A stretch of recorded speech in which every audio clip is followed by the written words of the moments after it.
10ቱ ትእዛዛት ለሁለት ነው የሚከፈሉት ፍቅረ እግዚአብሔርና ፍቅረ ቢጽ ይባላል ፍቅረ እግዚአብሔር የሚባሉት የመጀመሪያዎቹ 3 ትእዛዛቶች ናቸው ልብ አርጋችሁ ስሙ በደንብ ከኔ ካምላክህ ከእግዚአብሔር በቀር ሌሎች አማልክትን አታምልክ የእግዚአብሔርን ስም በከንቱ አትጥራ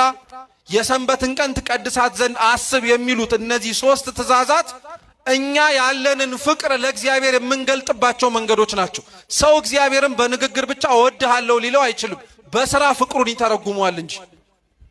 ከሱ የተረፉት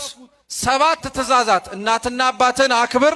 እንዲሁም ለዚህ ባለጸጋ የተነገረው አትስረቅ አታመንዝር አትግደል በሐሰት አትመስክር የባልንጀራን ቤት አትመኝና ባልንጀራን እንደራስ አድርገው ውደድ የሚሉት ደግሞ ፍቅረ ቢጽ ይባላል እስኪ ፍቅረ ቢጽ በሉ ፍቅረ ቢጽ ማለት ወንድም ወንድሙን ሰው ሌላውን ሰው መውደዱን የሚያሳየው በዚህ ነው አለ እስኪ ክርስቲያኖች ልብ ብላችሁ ስሙ